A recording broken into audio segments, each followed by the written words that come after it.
दोस्तों, आजकल प्यार होना, फिर शादी होना और कुछ ही समय में डिवोर्स होना इतनी आम बात हो गई है कि ज़्यादातर लोग ऐसी घटनाओं को अब ज़्यादा अहमियत ही नहीं देते।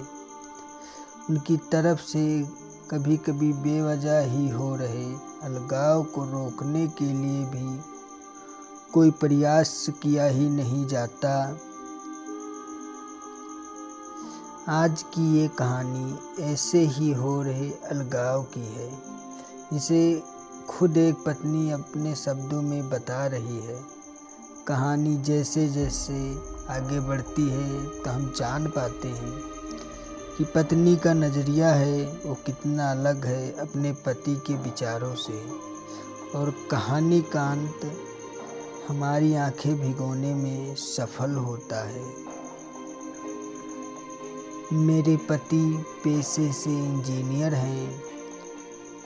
मैं उनसे उनके स्थिर स्वभाव के लिए प्यार करती हूँ, और जब मैं उनके चौड़े कंधों पर अपना सिर झुकाती हूँ तो मुझे गर्मजोशी और अजीब सा सुकून का एहसास होता है।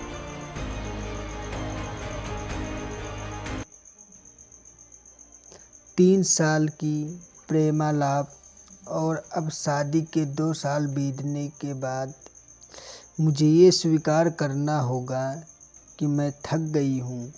मेरे पहले उसे प्यार करने के कई कारण थे, अब वही मेरी सारी बेचैनी के कारण बन गए हैं।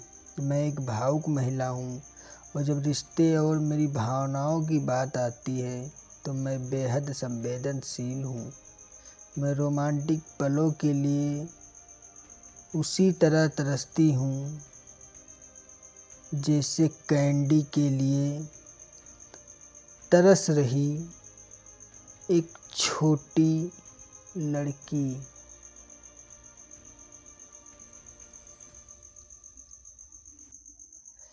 एक दिन मैंने आखिरकार अपना फैसला बताने का निर्णय लिया कि मुझे तलाक चाहिए, और मैंने हिम्मत करके उसे बताया।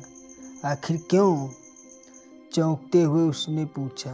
मैं थक गई हूँ, दुनिया में हर चीज़ का कोई कारण नहीं होता, मैंने कहा। वह पूरी रात चुप रहा, हर समय हाथ में एक जलती हुई सिगरेट लिए गहरे विचारों में डूबा रहा। इससे मेरी निराशा की भावना और बढ़ती गई, क्योंकि मैं ऐसे आदमी को देख रही थी जो अपनी दुर्दशा को व्यक्त भी नहीं कर पा रहा था। भला मैं उससे और क्या उम्मीद कर सकती थी? और अंत में उसने मुझसे पूछा, मैं तुम्हारा मन बदलने के लिए क्या कर सकता हूँ? किसी ने सही कहा है, किसी के व्यक्तित्व को बदलना मुश्किल है, और मुझे लगता है मेरा उस पर से विश्वास उठना शुरू हो गया है। उसकी आंखों में गहराई से देखते हुए मैंने धीरे से उत्तर दिया, मैं तुम्हें एक सवाल पूछती हूँ। अगर तुम्हारा जवाब मेरे दिल को मना सके तो मैं अपना विचार बदल दूंगी। मान लो मुझे एक पहाड़ की चट्टान पर खिला एक फूल चाहिए, और हम दोनों को ये पता हो कि उस फूल को तोड़ने से तुम्हारी मृत्यु हो जाएगी। क्या तुम मेरे लिए ऐसा करोगे? उसने कहा, मैं कल तुम्हें इसका जवाब दूंगा। उसकी प्रतिक्रिया सुनकर ही मेरी उम्मीदें धराशायी हो गई। मैं अगली सुबह उठी तो पाया कि वह चला गया है, और सामने के दरवाजे के पास खाने की मेज पर दूध के गिलास के नीचे उसकी खुरदरी लिखावट के साथ कागज का एक टुकड़ा पड़ा है, जो कि पढ़े जाने पर ये बातें बयां करता है।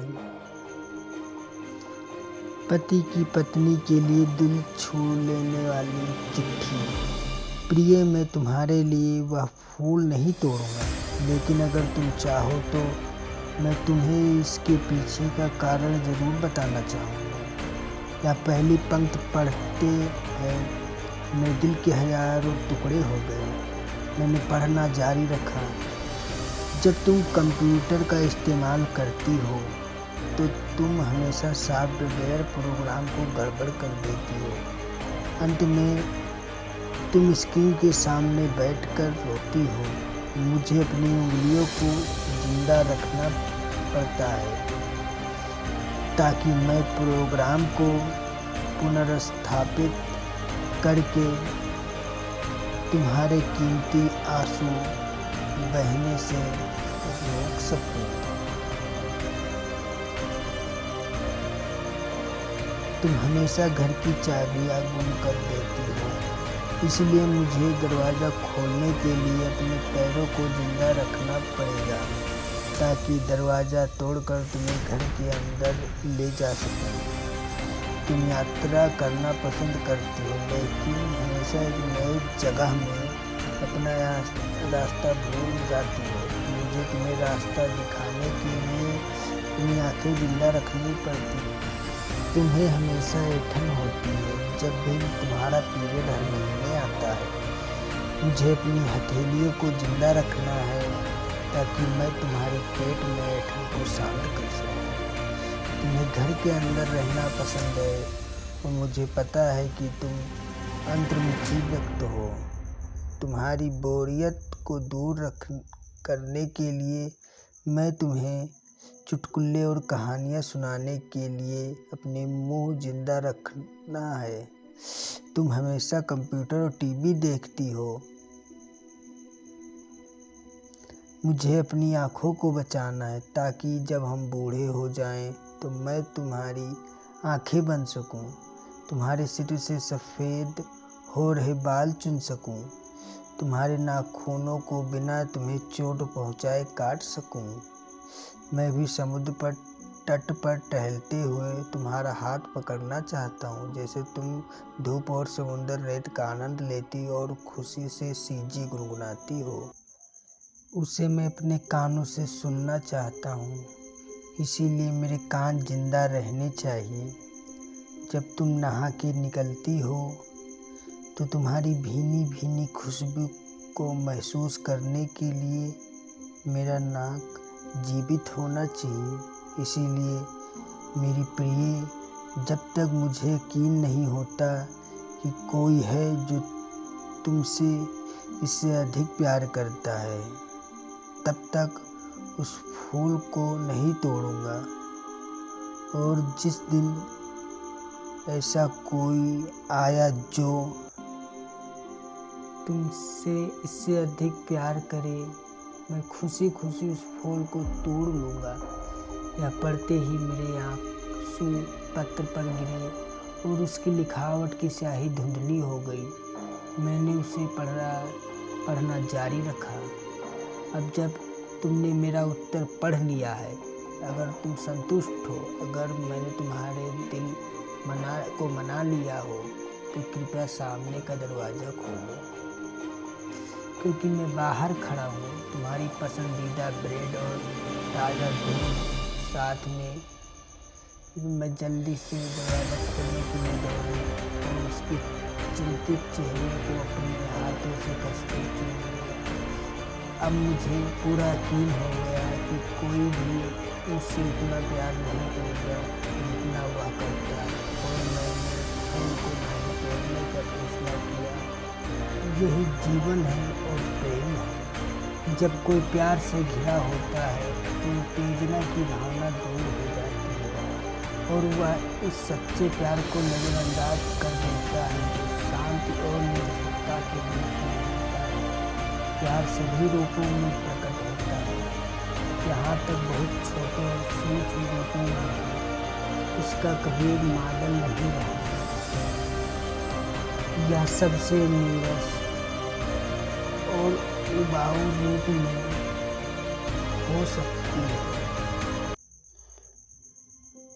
फूल और रोमांस प्यार का हिस्सा हो सकते हैं, पर प्यार नहीं। तो दोस्तों, आपको ये प्यार भरी पति पत्नी की कहानी कैसी लगी? क्या इस छोटी सी कहानी ने आपके दिल को छुआ हो या नहीं? तो कमेंट करके ज़रूर बताना। जय हिंद, जय भारत।